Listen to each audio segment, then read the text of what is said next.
Good evening, Duluth. Wow, thanks for coming out. It's good to see you. Welcome to Crime Adjacent Live. First, the bad news. Nikki won't be joining us tonight. As you know, she's been in New Hampshire following the latest sighting of our mother's killer, the zip tie killer. And thanks to you, the tips keep coming. I can't say much right now. We know he's listening, and we think he may have even been at a show recently in Chicago, sitting right here with us, right next to one of you. I know. I wish we had realized all this sooner, but we learned about it only after the show. We don't think he's here tonight, FYI, but I just wanted to share our appreciation for helping track this guy down. He is, after all, the main reason we started this podcast in the first place, to join the true crime community and hope more eyes on this case might bring resolution for us and so many other families. But please, as always, remember, let Nikki handle the actual investigation. Some of y'all are getting a little too close to this. Nikki is the former detective. She has gotten closest so far, and she knows, well, we all know just how dangerous this guy is, especially when cornered. So long story short, we appreciate the tips. They're incredibly helpful, but please leave it at that. Don't approach this guy on your own. Nikki was shot by this guy once. It could be worse. So that's the preamble tonight, while you're stuck with me.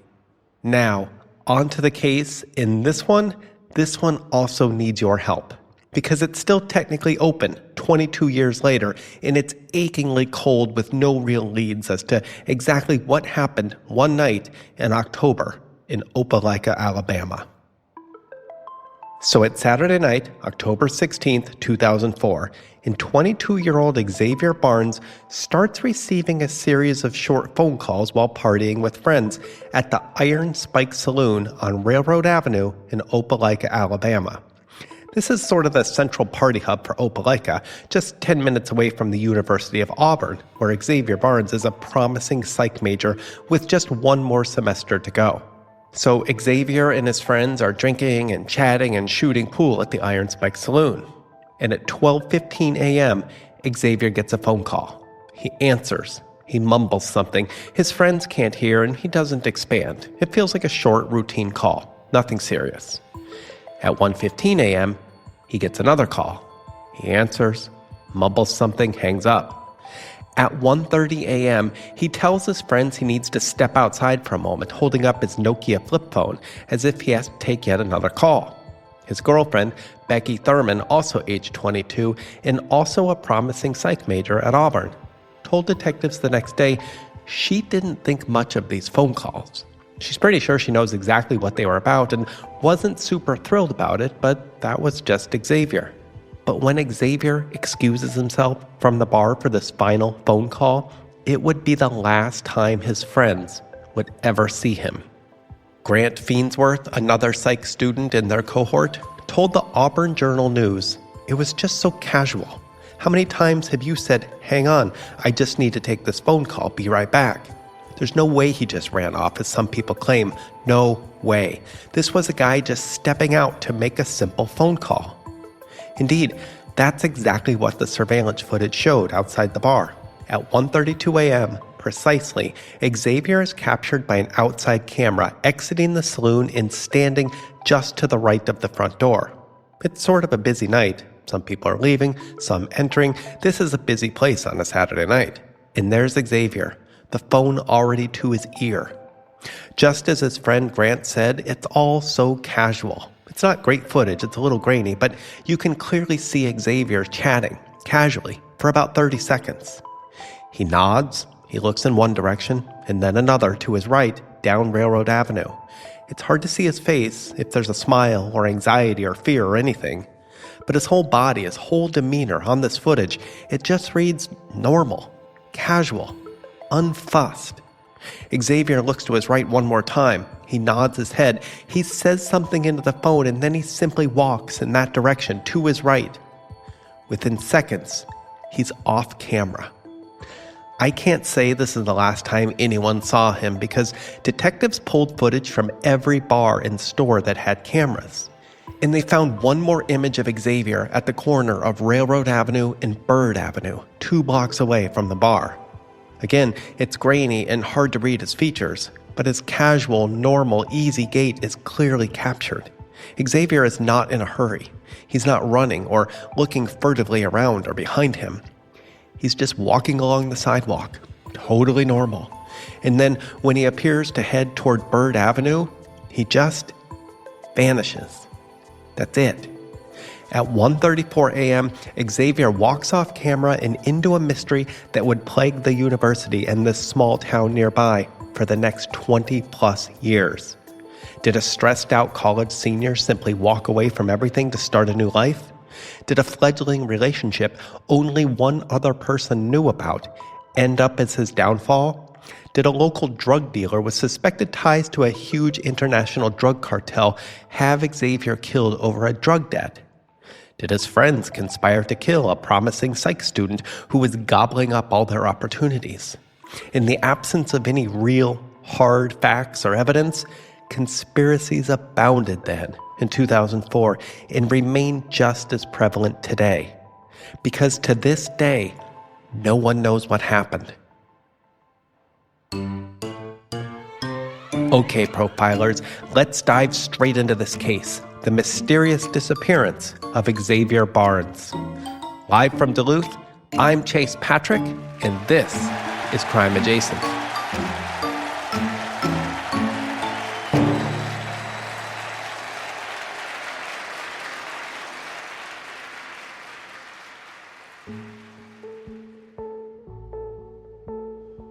Xavier Barnes was born and raised in the shadow of Auburn University in Opelika, Alabama, just 10 minutes away from the campus. His parents, Richard and Reese Barnes, were professors at the university and lived a very academic life in Opelika, basically 10 minutes away and cheaper than living on or near the campus. Richard was a professor of sociology, and Reese was a professor in psychology, and they loved the school, everything about it, the academics, the students, the staff, but mostly the football team. They were diehard fans and practically never missed a home game. So Xavier grew up in this wonderfully nerdy, inquisitive household and had dreams of playing quarterback for the Tigers, and his parents sort of patted his head like, "Yes, Xavier, you can do anything." Reese told the true crime podcast, Southern Crimes, there was basically no chance. She said, Richard, my husband, would ask Xavier to go throw the ball around, and Xavier would say, "Sure, let's do it. But let me first finish this Oliver Sacks book."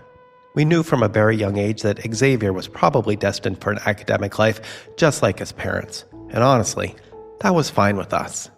Indeed, after high school, with stellar grades and incredible extracurriculars, he actually tutored Auburn University students on essay writing for the humanities as his after-school job in high school. Xavier was accepted into Stanford, Brown, UCLA, and Auburn.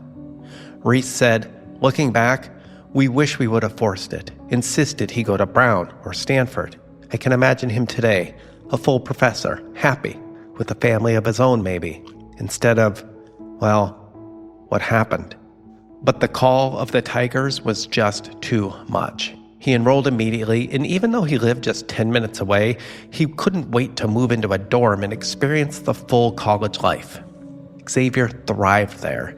He went to every football game, made friends, excelled at school, and was top of his class in psychology, and had been accepted into a master's program at Ole Miss by the beginning of his senior year in 2004.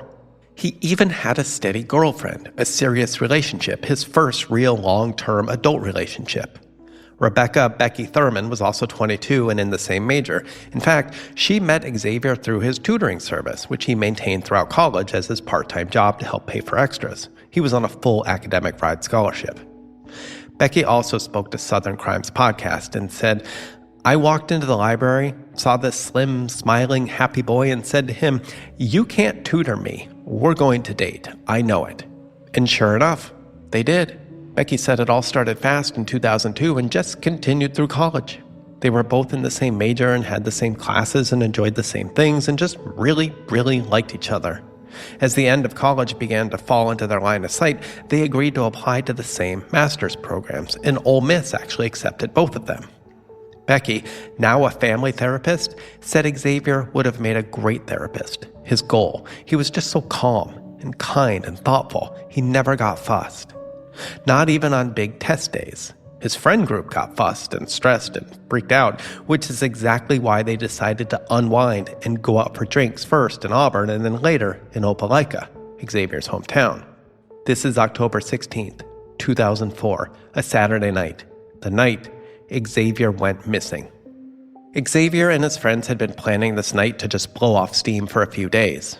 Grant, also a psych major, and Becky and Xavier all had midterms that week. And while Xavier took it all in stride and felt like he did fine, Becky and Grant were just over it. They were almost done with school, and they were tired of studying and tired of Xavier and how easy everything just seemed to come for him while they studied their butts off. I should note here that they weren't really mad. It was just sort of a running gag in this friend group, like, why is Xavier the top of the class when he barely seemed to work or study? This final day, Saturday, would become the focus of years of investigation and online conspiracies. Everything about it just seemed so normal. Xavier was ordinarily unfussed about, everything, and this Saturday just fit that, mostly. By 2004, as seniors, Becky and Xavier had already moved out of the dorms and into a one-bedroom apartment above a bar, Gloria's, on Magnolia Avenue in Auburn. It was a pretty typical college apartment. Cheap, small, a little dingy, but it worked for this young couple.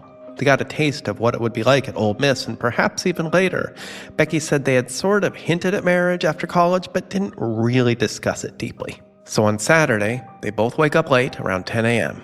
Magnolia Avenue is sort of busy, happening bar scene in Auburn, and they got used to staying up later, either because they went out themselves or just because of all the noise late at night.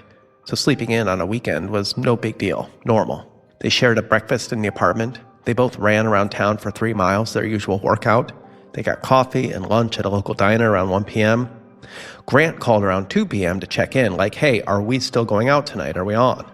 Grant gave his cell phone to detectives, and they confirmed his whereabouts and text that day. This was pre-iPhone era when you could check the internet on phones, so they all relied on text and call logs for where everyone was and when that day. Becky said it was all just so normal, like you'd never remember any of this if something bad hadn't happened later. Except for those phone calls. At 4 p.m. or so, Becky said Xavier got one phone call and then another and another, but he didn't answer. This was strange, Becky noticed. In fact, she had a pretty good idea what it was about, and she didn't approve. This had become the only friction point in their relationship, and it was sort of a big one. Xavier liked to smoke pot, and Becky frowned upon it. They fought over this, Becky said, not just on this Saturday, but frequently. Xavier said it helped him chill out, and he just liked it. Becky said it made him look and smell like a druggie, like she didn't like it or even being around it. But she liked Xavier and sort of thought he'd change, eventually. Becky said that's what she thought these calls were about, why Xavier didn't answer in front of her in the apartment. She thought it was Xavier's pot dealer, a woman named Georgia Peach, which was what everyone called her and knew was fake, but no one knew her actual real name. That would come out later, during the investigation. Police checked these numbers, the phone calls that kept coming in, starting around 4 and lasting until about 5 p.m. 4 calls total, all unanswered. But they weren't coming from Georgia Peach, the drug dealer. These calls were coming from another psych major, a 21-year-old by the name of Carl Tipton. Becky told the Southern Crimes podcast, I didn't know about Carl. Not then. I had no idea. It was all very surprising when I learned all this during the investigation, later. According to what police were able to put together, Xavier and Carl had some type of emotional relationship. That's what Carl told detectives in his interviews with them. Carl declined to talk about any of this with the media over the years, and he declined to speak with Crime Adjacent when we tracked him down. In fact, he quickly told us exactly what he told police back in 2004 and exactly what he has maintained throughout all these years. He told police everything he knew, everything about him and Xavier, and that he declined to have any more police interviews without his lawyers present. Police have never released the full contents of his interviews back then, saying only he is not a suspect, but that they were interested in him taking a lie detector test, which he declined repeatedly over the years. The great podcast Southern Crimes, however, which covered this case from the beginning, was able to get some information from Carl's initial interviews through an anonymous source in the police department.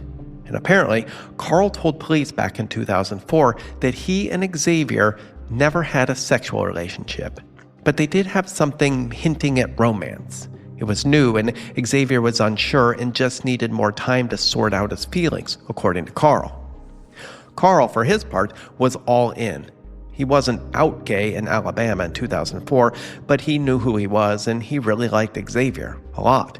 He tried not to be pushy, he said. He knew about Becky, but he also knew there was something between him and Xavier, more than friends. Like I said, Becky didn't know about all this prior to this Saturday night, prior to the investigation. She only found out when detectives started asking about a man named Carl and his relationship with Xavier. Nor did Xavier's parents know anything about Carl, apparently. They just assumed Xavier was straight, and honestly, they hadn't thought about it very much. He was living with Becky. It seemed serious enough to head off to Ole Miss together for master's degrees. I need to be clear that Xavier actually told no one about his sexuality and whether he was gay or bi. What we know about his emotional relationship comes from Carl alone, as Xavier can't speak for himself at this point. Carl said he called that day simply because he wanted to talk, to see what Xavier was doing. He heard through Grant that their friend group was going out drinking that night, and he wanted to join. That's it. He wanted to hang out. No bigs. I, personally, don't know what to make of any of this. It's entirely possible Xavier never told anyone about whether he was gay or bi because, again, it's not always safe to do so. It's not entirely safe now because the same assholes who made it unsafe in 2004 are still around. So maybe, just like Carl, Xavier wanted and needed to keep all this a secret.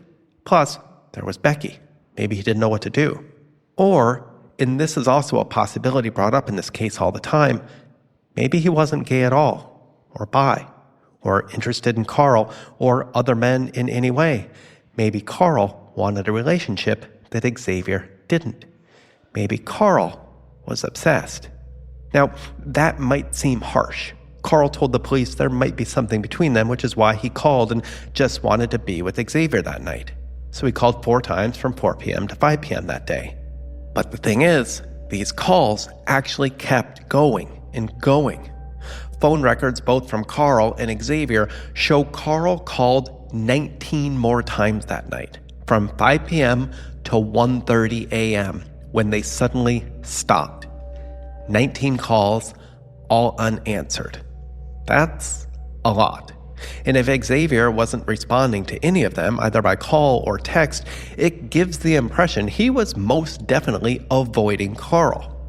I need to be clear here again that what we know about the relationship only comes from Carl. Becky and Xavier's parents and other friends said Xavier never mentioned Carl as anything but a school friend. Grant and Becky, also in this friend group, had a feeling that Carl might be gay, but they didn't really care, they said, and they weren't particularly good friends with Carl. He was in their circles sometimes, like for a beer or a night out in passing. But when they heard about these calls that night, they didn't know what to make of it, especially because there were so many calls on previous days. Occasionally, Xavier would answer, and phone records show they chatted a few times, but not for longer than 10 minutes, and certainly not for hours, as a fledgling relationship might entail. Police, definitely colored by anti-gay bias and homophobia, leaned into the idea Carl was a stalker. He was obsessed with Xavier, felt betrayed or denied, and ultimately killed him. This remains a top theory in the case, actually. Legally here, as Carl's never been considered an official suspect or arrested or anything, I need to state that these are simply case theories. But to police, it's actually more than a theory. Because Carl wasn't just calling that night. He was seen by friends at the Iron Spike Saloon that night in Opelika. Becky and Grant said they never actually saw him themselves, but other witnesses who came forward that night placed Carl at the bar from roughly midnight to 1:30 a.m. This is just a few minutes before Xavier walked outside to take a phone call. Indeed, if Xavier can be seen on surveillance footage taking a phone call at 1:32 a.m. and then simply walking off frame forever, Carl can be seen leaving the bar a few minutes prior at 1:25 a.m., phone in hand, clearly making a call, which matches a call to Xavier's phone at the exact same time. In the video, Carl stands there, hangs up the unanswered call, and then walks off frame himself, to the right, in the very same direction Xavier would turn just 7 minutes later. If Xavier looked unfussed on camera, Carl looked the opposite, like huffy, put out. It was obvious in this footage. He sort of stomped off. Like I said, Carl declined a lie detector test. He declined to speak with detectives after his initial interviews without his lawyer. He declined all media requests, including those from Crime Adjacent. This is, indeed, from my eyes at least, suspect as all get out. He's calling a lot. He's there at the bar on video just moments before Xavier disappears. I can understand why police looked at him so hard. But it's also all circumstantial. It's not enough to charge Carl with anything. There's no body, for one thing. We still don't know exactly what happened to Xavier that night. At all. Police can't rule out whether he simply walked away from his life and all the people in it and all his well-worn plans. Family and Becky don't buy this and never have, but it remains just as much of a possibility as kidnapping and murder. Police haven't officially ruled this out. And as for Carl, there's just no way linking him to any crime whatsoever. Not a kidnapping and certainly not a murder. Police have long maintained they'd like to speak with him in more detail again and take a lie detector, but he's declined. Because of all this, police ended up casting a wide net, looking for other possibilities. They found them on Xavier's phone. Because Carl wasn't the only one calling that night. And for these phone calls, Xavier was definitely answering. So maybe I need to back up a second. Remember, Becky said Xavier was getting calls all day that seemed a little furtive. The ones from Carl, he never answered. But the ones from a phone number in Opelika, he answered all day and night and even called himself.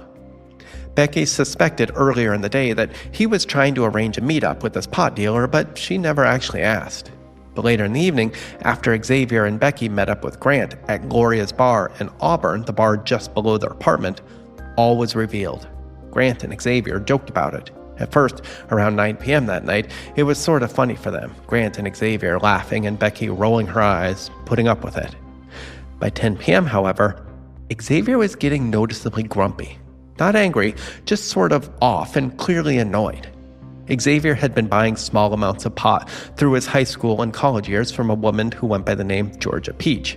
Real name, Gloria Kent, a 30-something pot dealer from Opelika.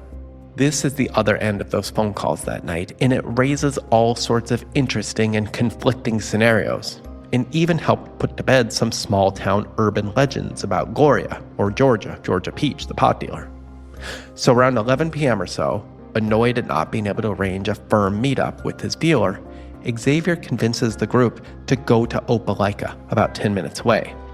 A not super normal thing to do for students, but also not uncommon. The towns are so close, and this is Xavier's hometown. He's comfortable there. So the group agrees, and they arrive at the Iron Spike on Railroad Avenue at about 11:45 p.m., and Xavier is getting more and more annoyed. Grant tells him to chill. Becky tells him she's really not liking his behavior. But Xavier is trying to play them off, like, it's fine, I just don't know why it's so hard tonight. I usually buy an easy dime bag, get a tiny high, and all is well, but tonight it's just more difficult. So they're drinking and having a good time all around and dancing, and then 12:15 a.m. hits. Xavier gets a call, according to his cell records. It's Georgia. They're arranging a meet that night. Xavier mumbles something, hangs up, looks less annoyed. Then, another call. This one is at 1:15 a.m. Again, Xavier answers. He mumbles something. He hangs up. It's at this point after this call that Becky is fully annoyed. She doesn't like the pot, and she certainly doesn't like the way it's making Xavier act. They fight-ish, sort of like a tough conversation, really. Grant said, "That was awkward, let me tell you, just sitting there, listening. But, we're all psych majors, so talking openly about feelings was just part of the deal. They did this from time to time." So finally, at 1:30 a.m., Xavier gets another call. From Georgia again. Xavier excused himself, saying he just has to run outside for a moment. No big deal. He'll be right back. This is it. His final moments. He kisses Becky. He nods at Grant. At this point, he's casual again. The grumpiness is all gone. At long last, his meat is ready and he steps outside the bar. You can see all this on video surveillance footage from that night. It's a little grainy, like I said, but you can tell it's Xavier. He gets up from their high top near the bar, crosses the dance floor, and heads to the exit. Maybe he's reaching into his pocket, perhaps for a phone, hard to tell. Then the footage changes. It's from the corner of the building outside, and you can see Xavier emerge onto the sidewalk, phone up to his ear. This is 1:32 a.m. Like I said at the top, you can clearly see Xavier just casually chatting for about 30 seconds. He nods, he looks in one direction and then another to his right, down Railroad Avenue. Calm, unhurried, normal. Xavier looks to his right one more time. He nods his head. You can't see at what or whom, whoever or whatever it was, we don't know. Xavier says one last thing into his phone, flips it shut, and walks in the direction he nodded, to his right. And apparently, he just keeps on walking, because at 1:34 a.m. that night, Xavier is caught on video one last time at the corner of Railroad Avenue and Bird Avenue, about 2 short blocks from the Iron Spike bar. And again, he's just walking so casually, so normally. No one is chasing him, and he isn't running. He just walks off camera and disappears, never to be seen again. It's so eerie. So of course, police want to know who he's talking to. What was this final conversation? And like I said earlier, they realize all these calls are coming from Georgia, the drug dealer. And while this is a shock to the public, like maybe he'd run afoul of this powerful, connected drug dealer, but once police discovered it was Georgia on the other line, they breathed a sigh of relief. She was a known commodity by the cops, being one of the few drug dealers in town. The cops knew her, had arrested her a few times, and they knew she was cagey and smart, but also not a killer, not in any way. They knew the real Georgia, not the public-facing one. This is a fascinating part of this story. Georgia, chief suspect in the public's eye, but never a real suspect in the mind of the cops, even from the beginning, after all these calls. Why? Well, it all makes sense when you know Georgia. Here's what I mean. Around Opelika in Auburn, Georgia was known as a tough, no-nonsense dealer who sold only pot, nothing harsher, and had very, very strict rules when it came to money. No loans, all cash, all up front, no questions, and no exceptions. And there were consequences if you messed with her. There were all sorts of stories about this. What happened if you crossed Georgia? A broken arm, a week in the hospital, a disappearance. The stories abounded, publicly at least. You didn't mess with Georgia, or else. She was heavily armed. She'd shoot you on the spot. She was connected to this cartel or that one, or even the mafia. She was a mysterious figure who lived in a small apartment downtown, above the Iron Spike, in fact, just like Xavier and Becky lived above Gloria's in Auburn. I know it's confusing because Georgia's real name is Gloria, not connected to Gloria's bar in Auburn. In Georgia, or Gloria, did deals on her terms. No questions. You could call and text and arrange whatever you wanted, but ultimately, Georgia would see you when she sees you. Real sort of, fuck you, I'm the boss type stuff. So this is where we need to separate fact from fantasy or urban legend around town versus the Georgia that local police knew. Georgia, again, real name Gloria, was, in reality, a small-town dealer with no connections and basically not a violent bone in her body. This is all in the police notes, not just from this investigation, but from earlier arrests. Georgia was a single, scrawny pot dealer with loads of weed and lots of cash. She didn't own a gun, have any connections to the cartel or the mafia, or really anyone in town. She was a lone wolf, really. The only thing she had was a mystique that she carefully managed, like a corporate or celebrity PR operation. As she said in her interviews with Opelika police, I'm a single female selling pot to rednecks and meth heads and all these busted-ass Auburn frat boys. I had to put on a front if I didn't want to get robbed every day, or worse. So Georgia invented wild stories when people called. That's why it was always so challenging to actually pin down meeting locations and times for deals. This was all part of her world building. She'd say, I can't meet right now. I'm in Colombia. Call me in 2 days. When in reality, she was binging the X-Files for the 4,000th time in her apartment above the Iron Spike, just laying low.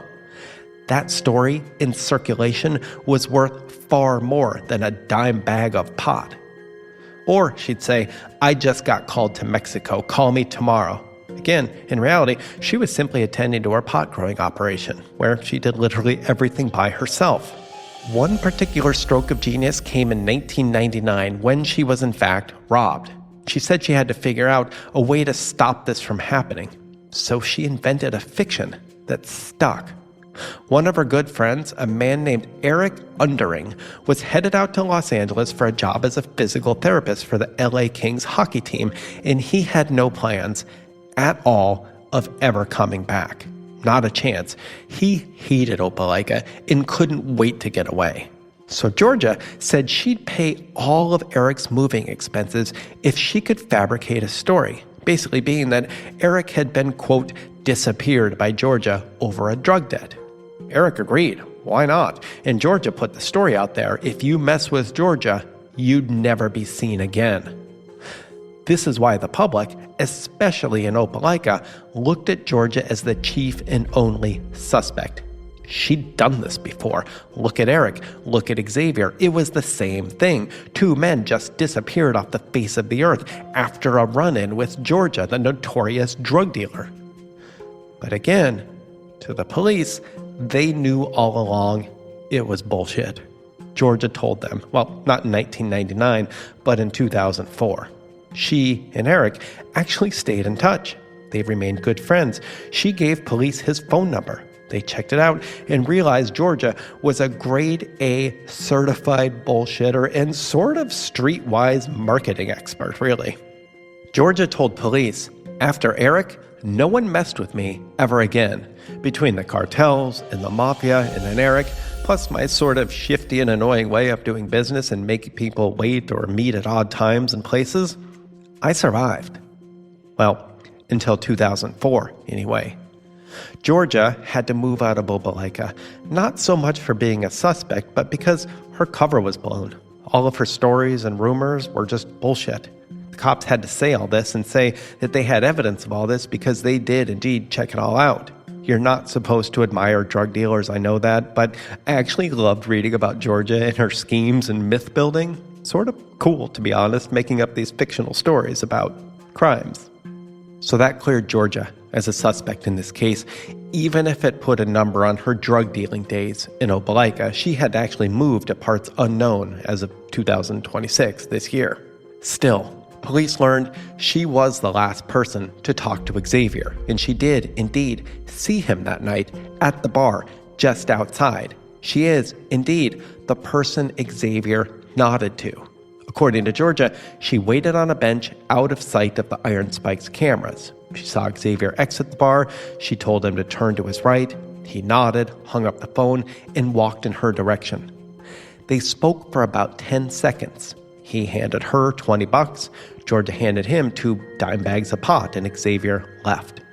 Georgia returned to the bar, she said, to the door just to the side of the bar that leads up to her upstairs apartment.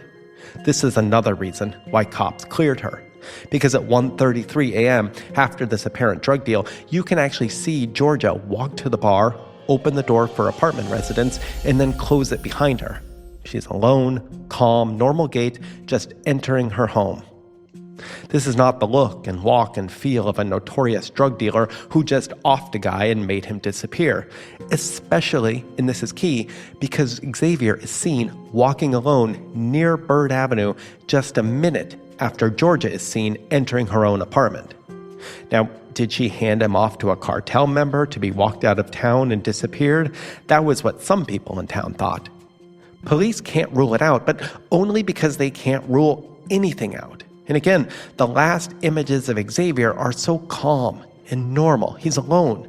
and just walking out of frame. No one's behind him, forcing him. Police searched this area, and the town in general, for weeks. They wondered if Georgia gave him a bad batch of pot laced with something, and he took a smoke, passed out, and died in some ditch. But no, Xavier's body was never found. Anywhere. Not on railroad, or bird, or any of the nearby fields, or any of the nearby creeks. Over the years, police have received countless tips about what happened to Xavier that night. He was murdered. Israel Keys got him. The happy-faced murderers got him, as there is a nearby creek. Not really, and it's super small, but people reached for anything. Maybe he simply ran away that night and was seen later in Auburn as a homeless person or in Santa Fe as an auto mechanic. This all reminds me of other notorious cases of mysterious disappearances, like the case of Brian Schaefer, a 27-year-old Ohio State medical student who in 2006, just 2 years after Xavier, went out to a bar with friends in Columbus, Ohio, and was never seen again. I know what you're thinking. The Ohio basement killer, who operated in this area at the times and was subject of one of our recent episodes. But no, there is no video evidence that the killer got Brian, and police know that the killer recorded everything. Brian simply entered the bar and was never seen again. This case is still open and just as baffling as Xavier's. Now, this isn't a bar, and it's not even in the United States, but I'm also reminded of the 2014 case of Lars Mittank, a 24-year-old German tourist who we talked about in an episode way back in Season 2 of Crime Adjacent. Lars entered an airport in Bulgaria and then can be seen running away from the terminal, over a fence and into a field, saying people were trying to kill him. He was never seen again. I know it's so different from the other cases, but that image of a man being there 1 minute and then gone the next, never to be seen again, it's just as haunting as Xavier's. What happened to these men? How could they just vanish? In the end, we don't know or can't prove what happened. And we can't hear either.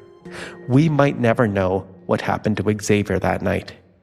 Reese Barnes, his mom, told the Southern Crimes podcast, "The unknowing is the hardest part, but only because of what we do know. He had a steady girlfriend, a bright future, plans to attend Ole Miss. And then there was just the banality of it all, the casualness of him simply walking down the street. I'm haunted by it, to this day, by those images." Becky, Reese, Richard, even Grant, they all agree. Xavier wouldn't just walk away. Something happened to him. But what? The questions abound.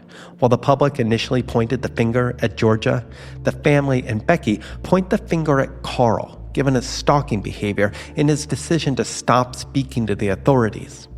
Reese said, "We think he knows something. We hope he comes forward, or at least we hope police can find something definitive to link him to Xavier's disappearance." And unfortunately, that's it. Xavier Barnes left the Iron Spike at 1:32 a.m. that night, bought the pot he intended from Georgia, and then simply walked out of frame forever. The family hopes telling his story might help keep Xavier's memory alive and perhaps jog loose the one crucial piece of evidence from any witness who might have seen something that night. Sort of like what happened with the case of 9-year-old Jessica Murphy, which we talked about a few weeks ago in Detroit. But until then, all we're left with is unanswered questions and the haunting image of a man simply strolling along late at night into one of Alabama's greatest mysteries and one family's greatest sorrow.